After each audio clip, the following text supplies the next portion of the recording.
Good evening, everyone. Welcome to our satsang. For those, maybe few who haven't met me, my name is Nayaswami Devarshi. I just moved to Pune about a month or more ago, and from Gurgaon, where I've been living, and living here in Pune City with the monks. And it's just a joy still, even after a month, still being here with all of you. The topic today is on spiritual cooperation and community. And I'm going to read from the Gita. But first I'm going to talk about a very interesting book I'm reading. And it turns out that when we were flying to Chennai, I discovered that Brahmacharya Aditya is reading the same book. And it's about trees. And it's so interesting because it shows... Okay. It shows an amazing degree of cooperation and community, even among trees, to a degree that is mind-blowing to me, even though I've had a lifetime of planting and nurturing and growing many thousands of trees. And I'll just give two examples in this book, because it applies also even more to humans. One of them is that they've discovered that the certain tree, I think it's in Africa, when the giraffe starts eating the leaves, this tree puts out a chemical scent that goes into the air, and all the other trees of the same species receive that scent, and they put something into their leaves that makes the leaves taste really bad to the giraffes. And the giraffes have to just leave the area because suddenly the leaves taste really bad. And the giraffes have discovered that if they go about 100 meters away or to another grove of trees, they'll start tasting good again. And these are the degree of cooperation that's really very amazing. Another is that in these old forests, and this happens in natural forests, not in artificial plantations. Another one is that with birch trees or beech trees, I think it's one or the other, there's a mother tree that gets to be 200-300 years old, and the baby trees underneath, the mother tree has so much shade that the smaller trees cannot get enough food because they don't get enough sunlight and they can't photosynthesize enough. And so the mother tree feeds the trees through her roots. She gives them sugar and nutrients through her roots to the baby trees. And it does this for 100 years or more. They have a long-term rhythm with this. And you see that these are trees, and we don't think of trees having such a unified consciousness. And isn't it more so with humans? And we don't tend to see it with humans. Sometimes we see in terms of competition. I was talking to Sagar the other day, and there's this whole idea of survival of the fittest, and it's competition. And it's unfortunate that in society today you see a lot of that, where from the beginning as a child you start taking exams and you're competing with everyone else to get into the best schools. And it unfortunately really highlights and supports that mode of life. But in fact, you'll see that cooperation gives much better results. We've seen this at Ananda Village in California over the years, where people come together, bringing their talents, their resources, pull it all together. And people there live like millionaires because you're in this beautiful land. People could not live that way normally, except by being selfless, by cooperating, by sharing. And I think in this ascending Dwapara Yuga, we'll see more and more of that type of cooperation over the years. Now, Arjuna in the Bhagavad Gita talks about the type of awareness that's needed to develop this degree of harmony, cooperation, community. Chapter 18, stanza 20. O Arjuna, understand that influence to be sattvic, in which the one indestructible spirit is perceived as residing in all beings, undivided in the divided, and not as separate in each of them. And so when we have a sattvic influence or perception of life, we see everything as one. And when you see everything and everyone as one, then it becomes very, very natural to have cooperation, community, and harmony. Yoganandaji uses the idea of an analogy of a motion picture theater, where the beam is coming from the back of the theater, and the beam shows on the screen all these different people and different actions, separation. But if you look back at the beam and follow it to its source, you find that it's all one light projecting out and creating all these different people. And he says that's really what it's like. In fact, one time he said, the way he put it, he said that this world is no more real than a movie. And he applied it in that perspective. And when he said no more real than a movie, that is an interesting statement. That says a lot. And so try to look back at the source of the beam, tying us all together.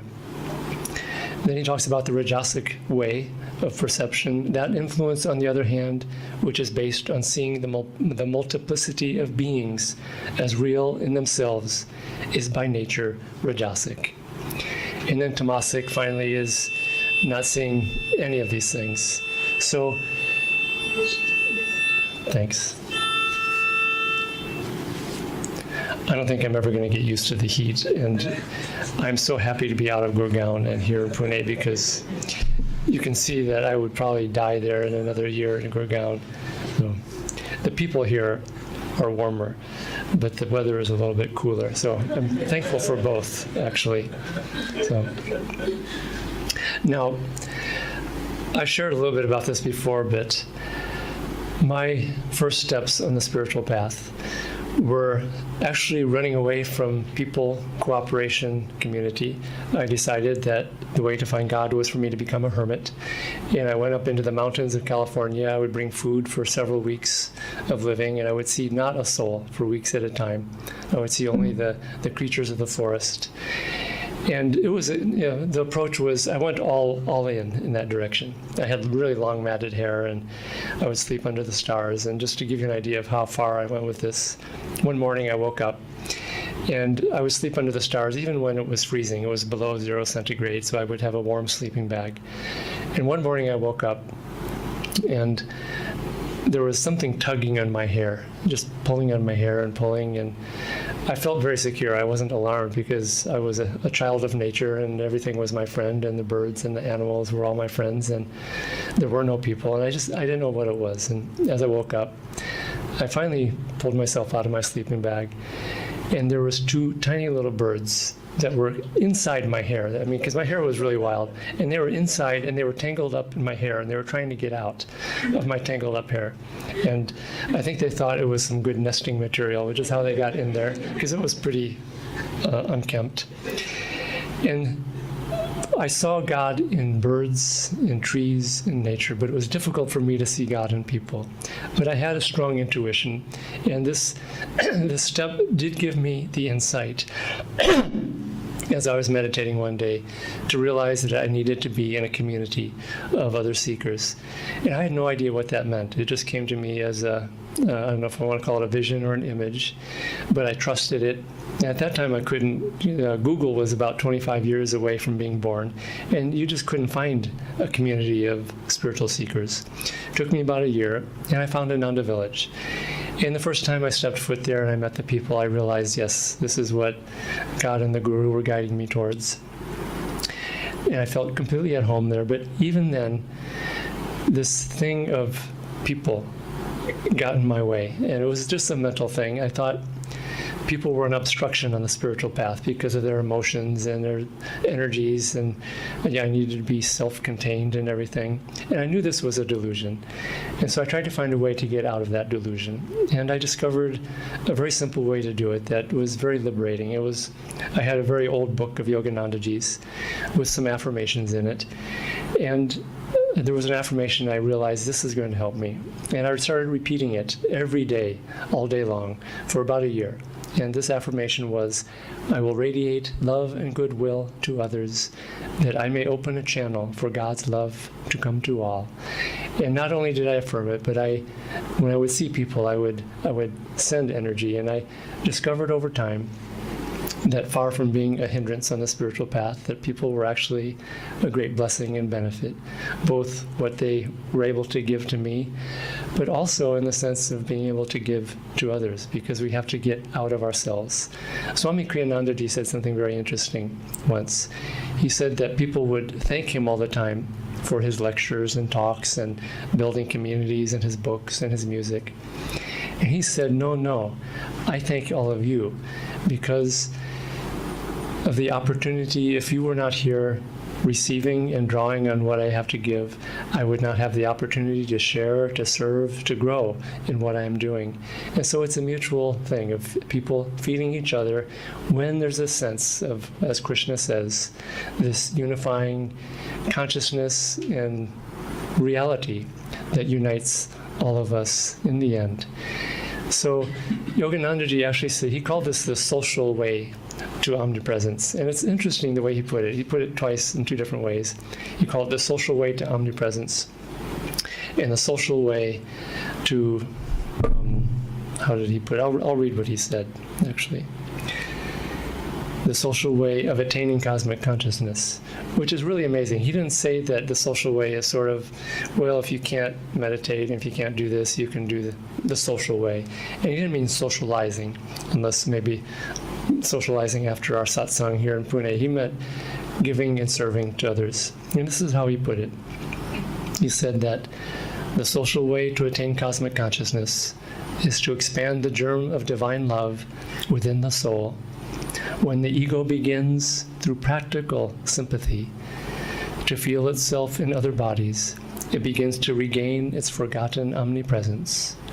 Unlike the short-sighted worldly man, the divine soul works not only for himself as one body, but also for himself in the bodies of others. You must learn to seek nourishment, prosperity, healing, or wisdom, not for yourself in one body only, but for yourself in all bodies.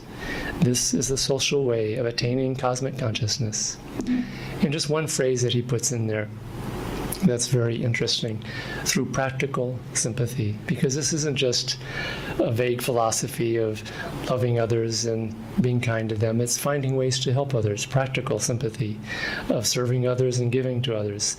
And Swami Kriyanandaji it was just an extraordinary blessing being around him, because his consciousness was in omnipresence, in God, but in his desire to give to others, he was also very practical. He wanted that giving to be real rather than just some sentiment, which sentiment is not true sympathy or love. It does have to find some practical expression. Now you see, Yoganandaji had a very interesting view on this. He did not say that family and others were a hindrance on the spiritual path. He said, start with your family, love, serve, give to them practical sympathy, but then expand it beyond your family to your neighbors, your friends, to all of society, to the whole world. He had an expression that he used about the nuclear family that got contractive. He said, us four and no more, is the way he put it. And this also is a pitfall even on the monastic path for monks and nuns, because there can be a tendency to think, I want my own salvation and I'll go and be a hermit and I'll find it that way. And in a way, that's almost like saying us one and no more, because I'm going to find salvation just for myself, but not for everybody else. And this is where Swamiji, his example, and what he said, that why he thanked others, because once we start developing spiritually, we have to find a way to give to others for it to expand. Otherwise, it just gets stuck and starts to contract. We're either expanding or contracting. And Swamiji even said, it's a scary thought, what he said one time. He said that if we meditate, and he suggested long hours of meditation just for our own salvation, he said that can actually strengthen the ego, which is a scary thought, to think that meditation can make us go backwards on the spiritual path. Again, if we're just doing it for ourselves. And it all comes down to the right attitude. of trying to reach out to others and give to them. And that's the beauty of spiritual community. It happens when everyone is thinking of giving. When people think of giving, then there is natural cooperation. Cooperation isn't just about figuring out, how do I work with this person? How do I get along with them? And they rub me the wrong way, and how can we find a way to work together? If instead you're just thinking of giving, and somehow in that giving maybe you inspire the other person to think of giving, then simply in that mutual giving you start to develop cooperation. And if you have enough souls doing that together, you start to develop spiritual community. Now, spiritual community is not a place. Even though we talk about spiritual communities, it's the people. This is a spiritual community right here of all these souls here together, seeking God together. And then it finds eventually practical expression and practical sympathy. But the key to it is one, as Krishna says in the Gita, is to find a way of changing our perception to that sattvic view of all of us being united in omnipresence as one. My body, everyone else's body, we are one. And when we serve others, we help ourselves in the end. And then the second way is to find ways to give, and to sort of giving in a sense is the oil that greases the wheels of cooperation and community. And when people are thinking of themselves, then that starts to put sand there on the wheels and the tracks, and starts making the gears starting heat up and grinding and everything like that. Yogananda Ji also gave an affirmation, or Swamiji did. I think we'll end with this affirmation. And it's part of his Affirmations for Self-Healing book. And the topic for this affirmation is sharing. And what Swamiji writes about this is, true happiness is found not in possessions, but in sharing what one has with others. Thus is one's self-identity expanded as he learns to live in and enjoy a greater reality. People who gladly share with others feel themselves bathed by a constant inner stream of happiness. Sharing is the doorway through which the soul escapes the prison of self-preoccupation. It is one of the clearest paths to God. And by clearest, he's saying no obstacles. If you can get in this flow of expansion through giving, through cooperation, the path is clear to God that way. And let's do an affirmation together. We'll close with this affirmation. And we'll repeat first out loud and then more and more softly. What I give to others, I give not away. What I give to others, I give not away. For in my larger reality, it remains ever mine. For in my larger reality, it remains ever mine. I am happy in the happiness of all. I am happy in the happiness of all. What I give to others, I give not away. For in my larger reality, it remains ever mine. I am happy in the happiness of all. Now whispering only, what I give to others, I give not away. For in my larger reality, it remains ever mine. I am happy in the happiness of all. And now mentally only, what I give to others, I give not away. For in my larger reality, it remains ever mine. I am happy in the happiness of all. Om Shanti Shanti Shanti.